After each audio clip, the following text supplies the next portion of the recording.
Hey guys, this is Julie. Let's make my favorite cinnamon rolls. And you can see on I've got three pieces here. The left is the dough, the middle is the filling, the right is the icing. So just pause that. You can have the complete recipe right there. And this is just my favorite cinnamon roll recipe because it's not super sweet and it's so easy to make with a bread machine especially. So I've got the milk that I put in there. You want to make sure that milk is lukewarm, and then I melt the butter. So you don't want it too hot, not too cold. You don't want those eggs, one egg. It was a double yolker, so it looks like two, but it was one. And you don't want that to cook when it goes in. I just put the sugar in there next, and the sugar is going to feed the yeast, and then you're going to put in about a tablespoon of yeast or one packet of yeast. They're about the same. And so you're going to mix that all together, and then the yeast is going to be lukewarm, start eating that sugar, so it starts activating the yeast right away. And then I just stick 4 cups of flour in my bread machine. Then you're going to kind of mix together your lukewarm liquid mixture into the flour and put that on the dough cycle. And it's going to do its own thing on its own, about an hour, hour and a half, whatever your bread machine does. I usually only use mine for dough, so I always call it a dough machine. But then you're going to take your raisins and stick some hot water. If you want to use rum, fine, but I use hot water and get those plumping up. Then I don't want to deal with frosting later, so I just make the frosting right off the bat. I got behind on the ingredients here, but you saw them in the beginning. So vanilla, butter, milk, powdered sugar. My secret ingredient is almond extract, because to me almond extract, it just tastes like Christmas. I just love it so much. I always put it in frosting, and it gives it that special secret ingredient, sort of a flavor that makes it feel really festive. You don't have to have it on Christmas. It's just good year round. And so then I take a Ziploc bag and I put it in a cup that the Ziploc baggie fits in, and then stick the frosting in that baggie. Because if I just leave it in the bowl, it's going to ice over and it's not going to be as workable. So I'm going to stick it in the baggie, seal it up, get all that air out of there, and now I've got a frosting bag. And I can just stick it in that cup, and once the cinnamon rolls are done, it's ready to go. That's my most annoying part about making cinnamon rolls. I'm like, do I feel like making frosting?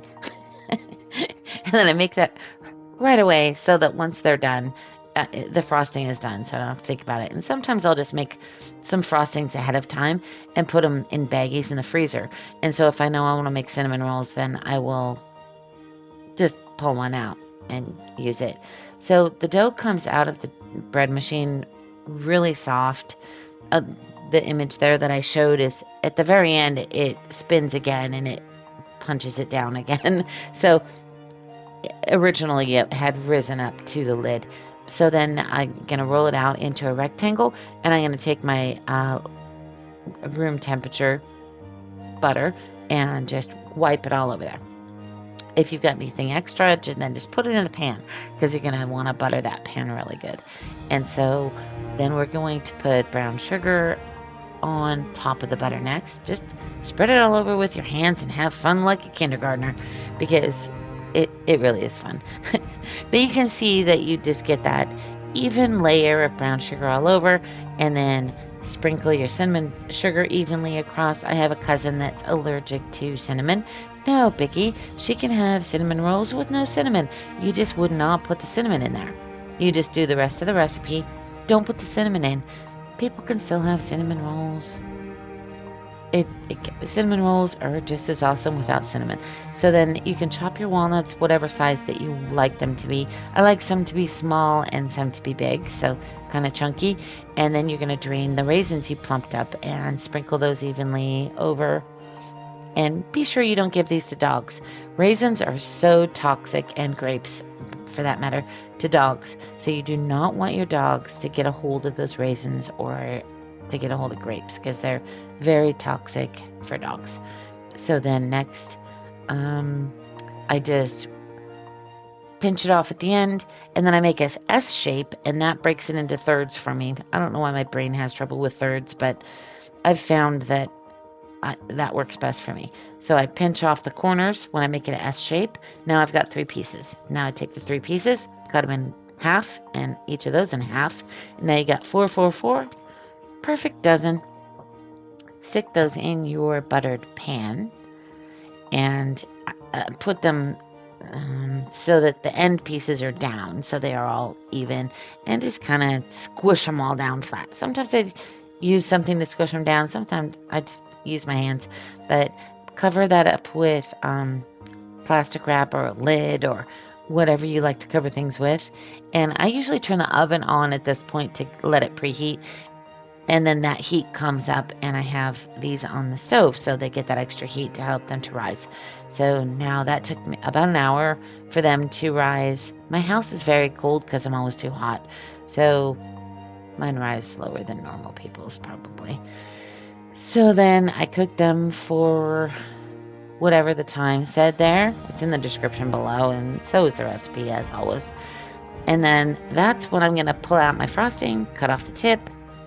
And when these cinnamon rolls come out and they are super hot, put that frosting on, because the frosting is going to not only be thick on top because it's a thick frosting, but it's going to dip, it's going to, what are my words?